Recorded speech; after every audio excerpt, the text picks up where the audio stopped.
The question will be, will the Attorney-General release those redacted elements of the Royal Commission now? Because the point that's been made, and we saw some of the testimony throughout that period of the Royal Commission, we know the various claims that have been made about Cardinal Pell when he was a priest in Ballarat in the 70s and 80s, and that relates to whether or not he did enough to prevent abuse against children from other priests when he was, as a priest, when he was aware of abuse that might have been carried out by some of his colleagues, and that he did not do enough to report that, to deal with that at the time. So that's been the allegation against him, and the sense is that the redacted elements of that Royal Commission would be critical of Cardinal Pell, and that therefore the Attorney-General should be releasing that. We know there's already a civil case underway of one man who was abused by a cleric,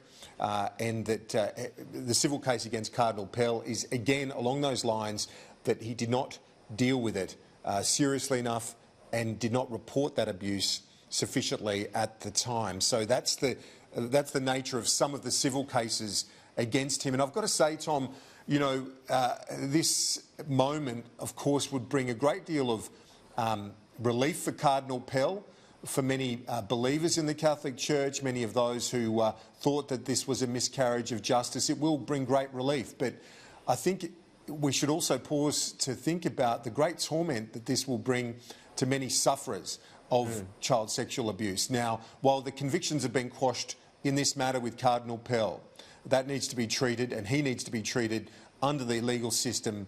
That is his right, to be treated fairly, and he's done that, taken it to the High Court. His convictions have been quashed. But we know through the Royal Commission that there were many, many cases of institutional child sexual abuse in this country and around the world from other clerics. We know that many people still hurt to this day, and you know, I think it's a moment, it'd be a very difficult moment for them, this news. It is the legal system. It has worked as it should. It was a 7-0 verdict.